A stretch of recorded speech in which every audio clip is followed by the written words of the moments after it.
এটা নিৰ্বাচনৰ আগতে তেখেতক আন্তৰিক অভিনন্দন জ্ঞাপন কৰিছোঁ আৰু এজন মৰিনীৰ জনপ্ৰতিনিধি হিচাপে আৰু অসমৰ সন্তান হিচাপে তেখেতৰ পৰা আমি বহু আশা কৰিছোঁ আৰু একেটা 5টা বছৰতে তেখেতৰ লগত কাম কৰি খুবেই ভাল লাগিল। খুবেই এজন ডাইনামিক মুখ্যমন্ত্ৰী, মোবাইলতো মেছেজতো উত্তৰ দিয়া মুখ্যমন্ত্ৰী হয়তো আমি আগত পোৱা নাছিলোঁ, হয়তো ভৱিষ্যতে পাম নাই নাজানো।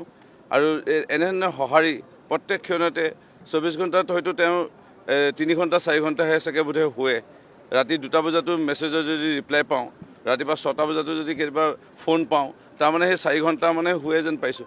তেখেতক ভগৱানে আৰু আশীৰ্বাদ কৰক আৰু শক্তি দিয়ক, অসমৰ ৰাইজক আগুৱাই লৈ যোৱাৰ লগতে আমাৰ মৰিনী সমষ্টিৰ ৰাইজকো আগুৱাই লৈ যাবৰ বাবে তেখেতে যেন নেদেখা ভগৱানৰ পৰা আশীৰ্বাদ পায়। বহুতে মোক ছাগলী বুলি ক'লে, বহুতে দাড়িঅলা কিবা কিবি বহুত কথা ক'লে। এইবোৰ কথাই নাহে। নিৰ্বাচনত জিকিবৰ কাৰণে এটা শুদ্ধ মনেৰে ৰাইজৰ মাজত থাকিব লাগিব। মই আজি 20 বছৰে, মোৰতো দেউতা 90 চনতে ঢুকালে, আজি মই 36 ইয়াৰ্ছ 36 বছৰে মই আঁঠুকাঢ়ি দেউতাক সেৱা কৰি আহিছোঁ। 2004 মা ঢুকালে, 22 বছৰে আঁঠুকাঢ়ি মাক সেৱা কৰি আহিছোঁ। অৰ্থাৎ মই ৰাতিপুৱাই শুই উঠি গা ধুই আঁঠুকাঢ়ি পেলাই মই ভগৱানক প্ৰাৰ্থনা কৰোঁ যে লোভ মোহ ক্ৰোধ অহংকাৰ মোহ মায়া কাম ক্ৰোধৰ পৰা মোক ভগৱান আঁতৰাই ৰাখিব আৰু যেন মই ভক্তিভাৱে মই ৰাইজক সেৱা কৰিব পাৰোঁ। আৰু সেই তেনেধৰণে ভক্তিভাৱে সেৱা কৰি আহিছোঁ।